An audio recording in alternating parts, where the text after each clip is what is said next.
So మనం ఎప్పుడైనా సరే ఇన్వెస్ట్మెంట్ చేసేటప్పుడు బెంగళూరులో, అది కర్ణాటకలో, అది రెవెన్యూ కథానా, లేదంటే ఏమైనా కన్వర్షన్ అయిందా, లేదంటే పానీ టైప్లో ఏమైనా ఇస్తా ఉన్నారా, అంటే బీడీఎస్ సైట్లా, బిఎంఆర్డీ అప్రూవలా, లేదా బీబీఎంపీ లిమిట్లో ఉన్నాయా, ఇవన్నీ క్లియర్గా తెలుసుకున్న తర్వాతనే మీరు ఇన్వెస్ట్మెంట్ చేయండి. లేదంటే చాలా ఇబ్బందులు పడతారు.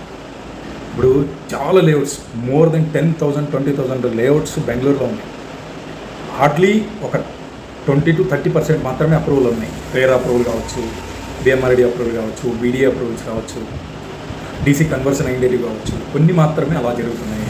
మిగతావి మ్యాక్సిమం అంతా కూడా జస్ట్ జనరల్గా ల్యాండ్ లార్డ్ దగ్గర తీసుకుంటారు, ఈ బిల్డర్స్ అంతా డెవలప్ చేస్తారు, సైట్లు సేల్ చేసేస్తారు, వెళ్ళిపోతారు. వాటికి కన్వర్షన్ ఉండదు. అవి రాజ్ కాల్వలానా, ఖరాబా, అంటే వేస్ట్ ల్యాండా, ఏదనేది మీకు చూపించారు. మీకు తక్కువ రేట్లో అని చెప్పేసి ఆశ కల్పించేసి సైట్లు సేల్ చేసేస్తారు, వాళ్ళు వెళ్ళిపోతారు. బిల్డర్స్ మీకు దొరకరు.